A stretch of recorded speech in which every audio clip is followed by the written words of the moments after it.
What is good, everybody? It is Spill here, and welcome back to the NBA 2K Lab channel. In this video, we're going to be taking a look at hot zones versus cold zones, and we're also going to take a look at the brand new lethal zones in NBA 2K24. Hot and cold zones didn't have too much of an impact in previous 2Ks, but this year, I think that changes. I think you'll be very surprised at the results, but before we get started, if you're new to the channel, be sure to subscribe, and without further ado, let's get right into it.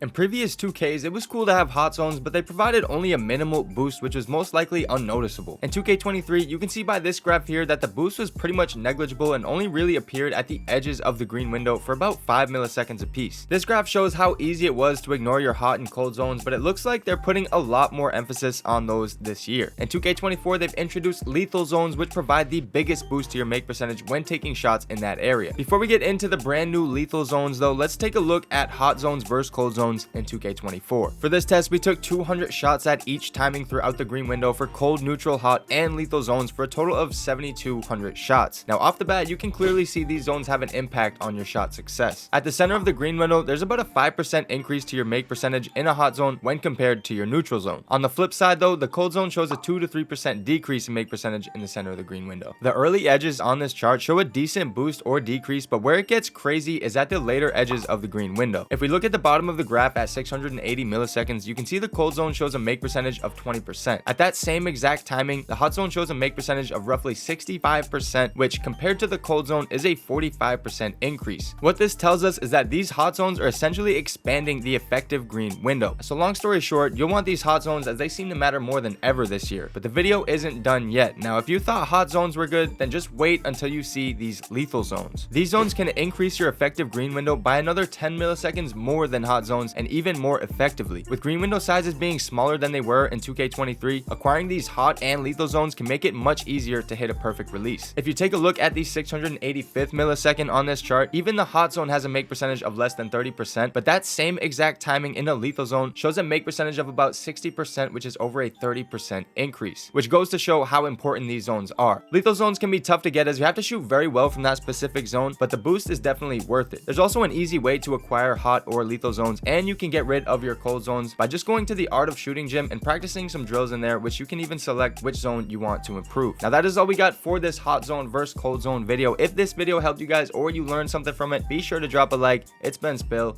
and I'm out. Later.